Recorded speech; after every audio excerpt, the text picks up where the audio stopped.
Hi, folks. Jennifer Nelson here, founder of Scout Real Estate. Glad you're listening in. I created Pocket Hours podcast to elevate our game and help us all learn from the best.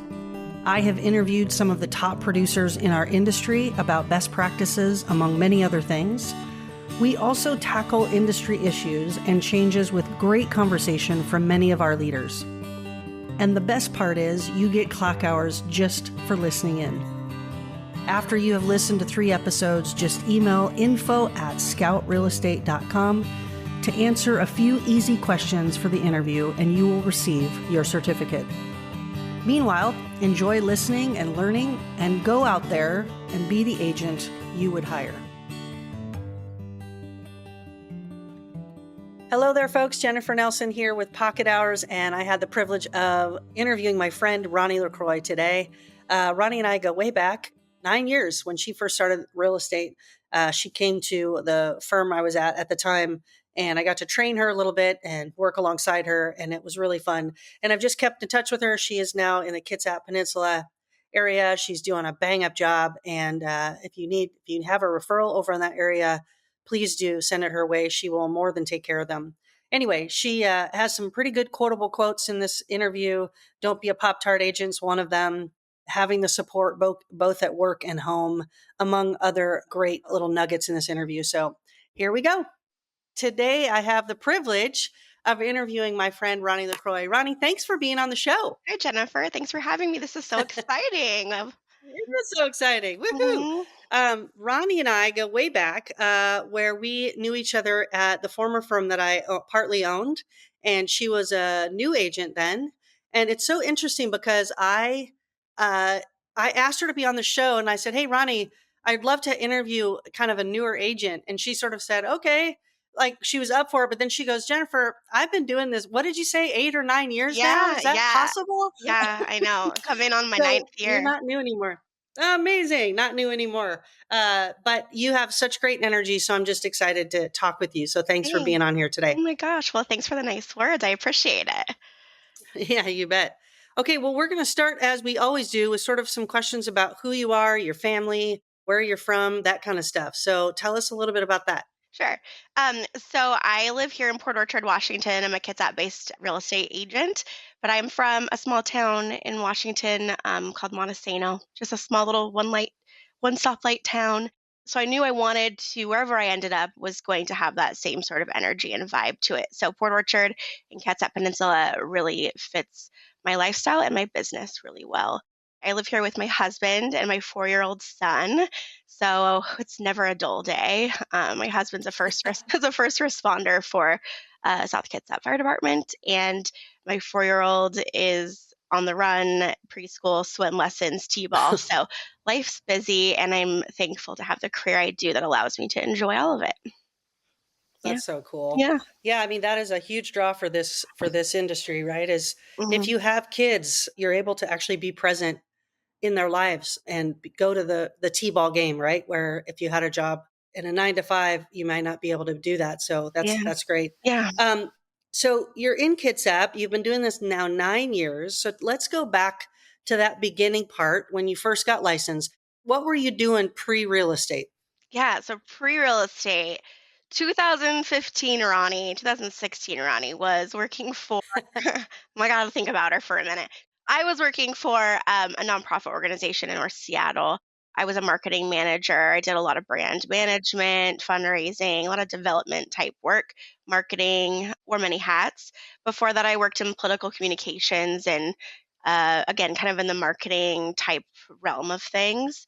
So I've always been in kind of a face to face, in a face to face with people, whether that was a client or whether that was, programs that I was helping with marketing. So very fast paced, never kind of the same type of day.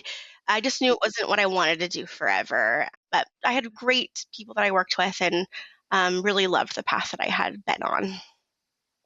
And so what made you take the plunge into real estate? Yeah, it kind of fell into my lap a little bit. Okay. My husband now, but boyfriend at the time, we bought our first home really young. I think we were 20, I was 23. we were not too far out of college, but the market kind of lent to, it was a different time, right? It was a totally different time. Mhm, mm, But yeah. we bought our first home, and I kind of just was like, I love this process. I'm a really hands on person. So I was really involved with everything throughout it. I also have a family member who's a real estate agent, and she was always really encouraging me, like, you'd be so good at this. And one day it kind of was just like, well, I'm going to get my license and just see what happens. Maybe I can dabble, but as we both know, that's not how this works. And it's not how I work. Like, I'm either like jumping in the deep end and hope I can swim, or I'm like not getting in at all. So I ended up getting Mm. licensed. I like took the state test, passed the first time, quit my job like a week and a half later, and was like, well, here I am. Wow. Here I am. Oh, I love it. Yeah. I love that. So And I'm taking notes, Ronnie, that's why I'm looking down, so I'm not, that's like, okay. doing Candy Crush here, but I love that you just said that dabbling in real estate, it just isn't real. And I'm saying that to all our listeners, is to say, if you're gonna give real estate a try and you're gonna keep your full-time job and try to just do some real estate on the side, you're gonna suck at it, first of all, because you don't, right? But also, it's just not how it works. So say a little bit more about that. So I was told once by somebody that there's no right or wrong way to do real estate. It's just doing it. Maybe you told me that. I don't know. So whatever that looks like for you. I mean, if you're someone that you want to be in the industry, but you can't be a full-time agent, like, don't put the expectation out that that's what you're doing. Maybe you're being an assistant. Maybe you're partnering in a different way. Maybe you're supporting a brokerage or a team or whatever that looks like. Maybe you're working, dabbling, a little bit in property management. There's things you can do that's not a full-time broker, because that's a totally different realm of this business. Like anything, you have to really fully commit yourself, and real estate's one of those. I always joke with people that real estate's like, especially being a broker, it's very, and this is just runs parallel with my life, but it's very much similar to like being on like a fitness journey, or like some sort of like weight loss journey, or whatever that is for you. You get out of it what you put into it. Like, if you're going to eat really clean and Yep. healthy, and you go to the gym regularly, and you're consistent, and you're doing all the things in your program that you're supposed to be doing, you're going to see results. And real estate's kind of the same. Like, if you're out there eating junk food and going to the gym every once in a while, like, you're not going to see any results. And real estate's kind of the same. I mean, you really have to be out there, and you have to have a plan, and that plan doesn't have to be perfect, but you got to stick to it, Mm, whatever it is, and just really totally. commit yourself. And I feel like that's a journey that I've been up and down on a little bit, and over the last few years have kind of found that okay, this is my path here. This is what I can Your follow. rhythm. My Yeah, rhythm. your Yes, rhythm. exactly. And I know you know Kelly Satterfield because she's a Hmm. friend of both of ours, but she once said years ago that if you treat real estate like a hobby, it'll pay like a hobby. Oh, totally. And if you treat real estate like a business, it'll pay like a business. So yeah, Yeah. just more in keeping with that. Yeah, and, That's like, great. that's another So conversation too. I mean, I was at, like, a training seminar thing this fall, and there was a gal who asked, there was a group of, I mean, like, hundreds of agents, and she was like, "How many of you know your, like, gross commissions versus what you actually net?" And, like, nobody raised their hand. It's like, wait, no, like, again, it's like, this is a job, this is a career, this is a business. Like, this isn't just like, "I'm just gonna go sell houses like HGTV." It doesn't work like that. So, again, it's a business, and I feel like, for, like you said, kind of the newer agents that are getting into it, like, have a business mindset, because I know when I first started, I don't know if I did, honestly. I think I had to learn that the hard way a few times. Um, yeah. anyways, so So that's a good segue into the next question, which is talk to us about your first couple of years as you sort of stumbled in. You jumped into real estate. You're like, I'm going to do this, but then as in everything we do in life, we kind of go for it, and then we got to get some setbacks, and things are hard, and they're not going like we thought they would. So talk us through a little bit about that part. yeah, so when I first started real estate, well, I said to myself, "I'm doing this on my own. I don't need to. I can do it on my own. I don't need help. This is how I am." But again, I didn't know what I didn't know, and so actually ended up joining a team, just a couple of months after got my real estate license. And so that is a very different, I mean, it's real estate, but it's a different way to do real estate than being an independent broker.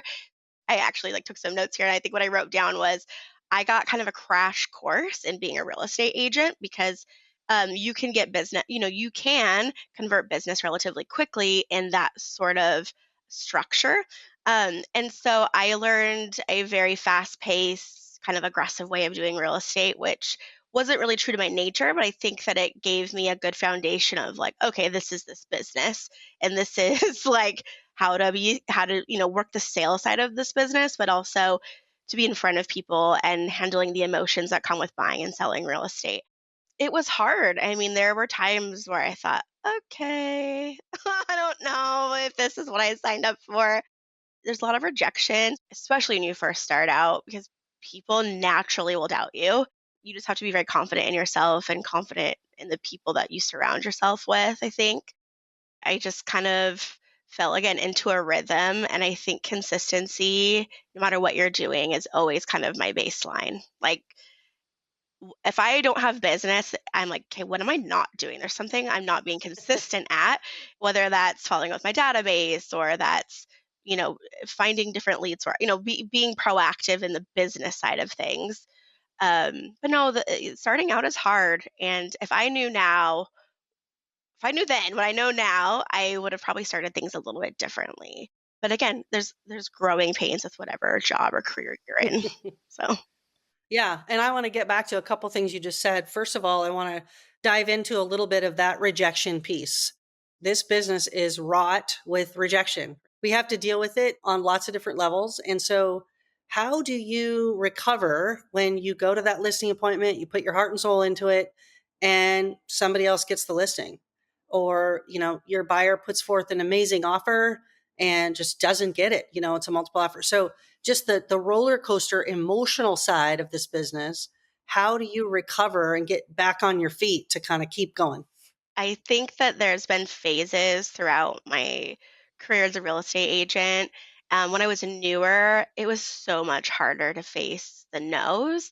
It was harder for me to process them because I'm like, what I say, what I do, what I do wrong, where it's not necessarily always me, and it took me a while to say, okay, like, what did I do? What did I say? What did I not come prepared with properly? But on the other side of that is like, well, I wasn't the right fit. We weren't the right fit. When I was younger, it was kind of mental warfare sometimes. I'd be lying if I said no. I'd be lying Yeah. if I was like, whatever. Again, I think who you surround yourself with in this business is really important. The support you have not only at work but at home.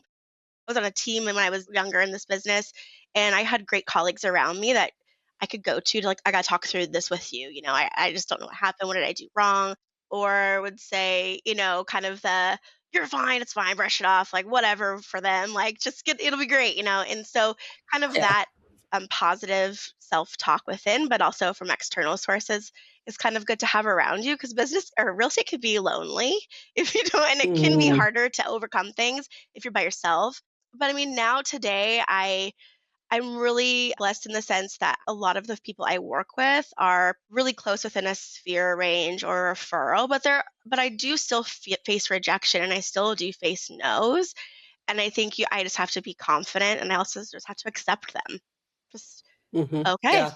okay. You just Here we I go. mean, the more you fight, the harder the wall can be, and, I just think it comes with, gaining confidence in who you are as a broker and in your practice as a real estate agent and knowing that, if at the end of the day it doesn't work out, well, maybe it's the best for both of you, you know? Yeah.